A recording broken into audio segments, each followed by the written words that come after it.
Hello, this is Bob Joyner, and in this video we're going to be talking about what are SPY options. And this video is meant as a basic introduction to SPY options. If you're not familiar with them, we'll be looking at what are SPY options, how do you trade them, and how can you use them in your trading. So just go ahead and jump into a basic definition of financial contract that gives you the right but not the obligation to buy or sell a certain underlying asset at a certain price on or before a specified expiration date. So a lot of legal mumbo jumbo there. Let's break it down and see what it means. The language of options. The first thing you need to know is that SPY, of course, is an ETF that is representative of the S&P 500. The SPY, in this case, is our underlying asset that we're trading options off of, and the SPY is based on the S&P 500. We can go short the SPY by buying put options long. Okay, a little different there from stocks. And you can go long the SPY by buying call options long. So one of the ways to talk about options is to look at another idea. So let's say, for example, that you're going to be buying a house. You move into a new city. You begin looking for a new house in a new city. Let's say the company you work for wants you to move immediately once your promotion is approved. So you go and you find a house that you like, but you don't want to purchase it before the promotion's finalized, right? So you give the seller an option. And you agree to pay the seller $20,000 for the right, but not the obligation to buy that house before, let's say, June 1st. If you do not buy it before that date, then the seller ends up keeping the $20,000. Your option has expired based on that date. And this is an acceptable risk to you that you're willing to take because of the time crunch in this situation and your need for immediate housing. So let's say you want to short the market. You see the market's going down and most of your investments, let's say, are long positions because the market's bullish. So you want to offset some of those losses. Well, you see the SPY ETF going lower, but buying just 100 shares of the SPY ETF would cost you, let's say, $45,000. So you buy a put option, which means you will make money as the market moves lower. You choose an option that expires in 3 weeks because you don't expect this downtrend to last very long. And you can buy an option on 300 shares of the SPY for just $1,200 instead of spending $45,000 for just 100 shares. And this is an acceptable risk to you. In both cases, you're using a financial instrument to take advantage of a situation. In this case, that financial instrument is an option. You're using less money than the full purchase price, so you have leverage to some extent. You're setting a deadline for exercising that option. That's your expiration date.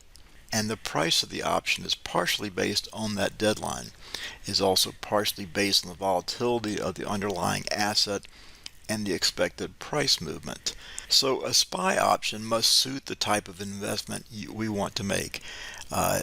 Those considerations are the amount of investment required, the expiration date, and the expected price movement during the holding period.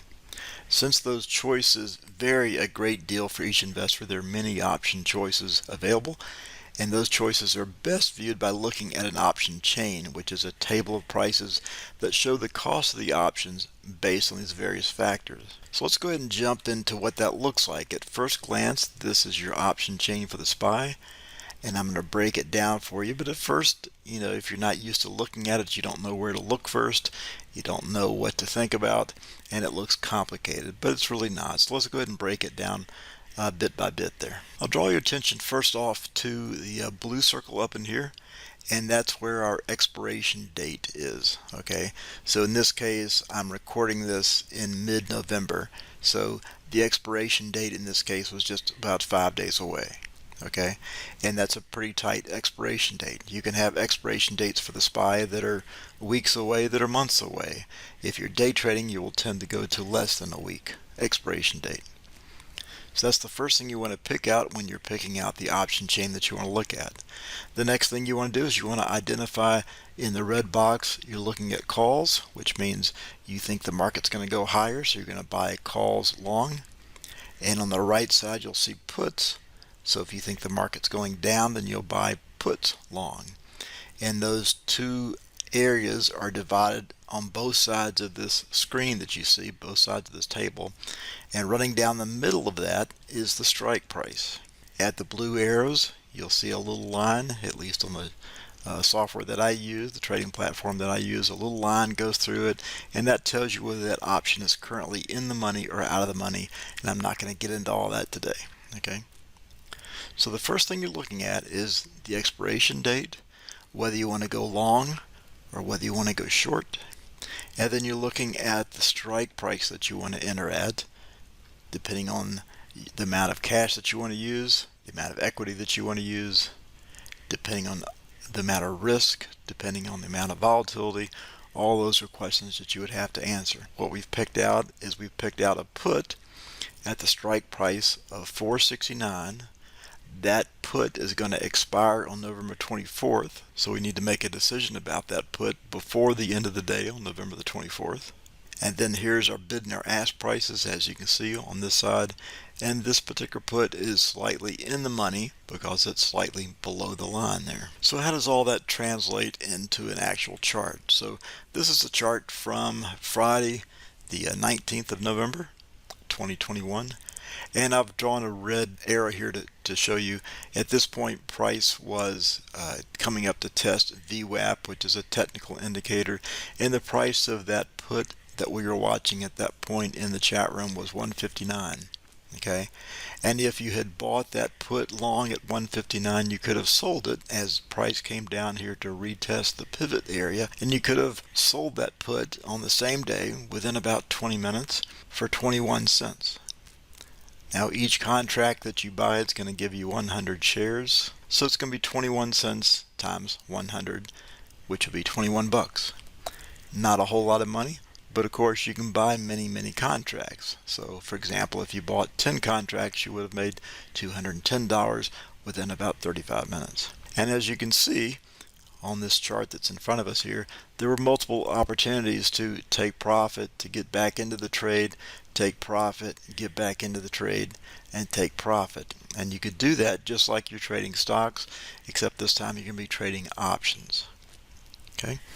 Before I get too far, if you're liking this video, you like the information, please like, subscribe, and learn. I appreciate it. So, how can you use SPY options? You can use the SPY options to offset your current portfolio bias. So for example, if you're mostly long in the market and you see the market going lower, you can offset your long swing trades by buying puts in the SPY and holding those as day trades or as swing trades. You can use the SPY options as day trades, trading the short-term price movements within the market like I showed on that chart.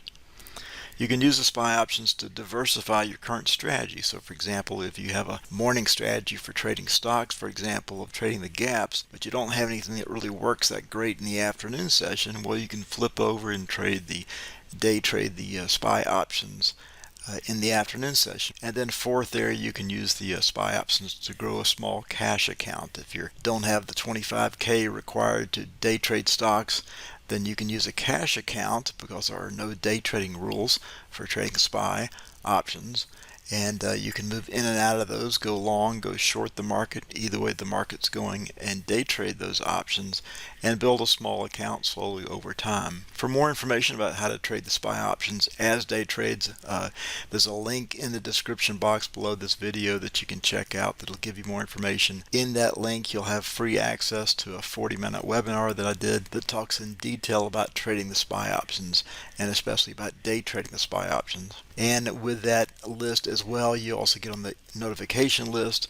Each week, nearly every week, I hold at least one free session for a guest, people who want to check out what I'm talking about here in this video. For example, trading the SPY options as day trades, puts and calls as day trades. You can find out more again via that link. So thanks for watching. I hope this video has been helpful for you as you begin to explore the idea of SPY options and how you might be able to use it in your own trading. And here's some other videos that you might also be interested in on my video channel on YouTube. All right, thanks for watching.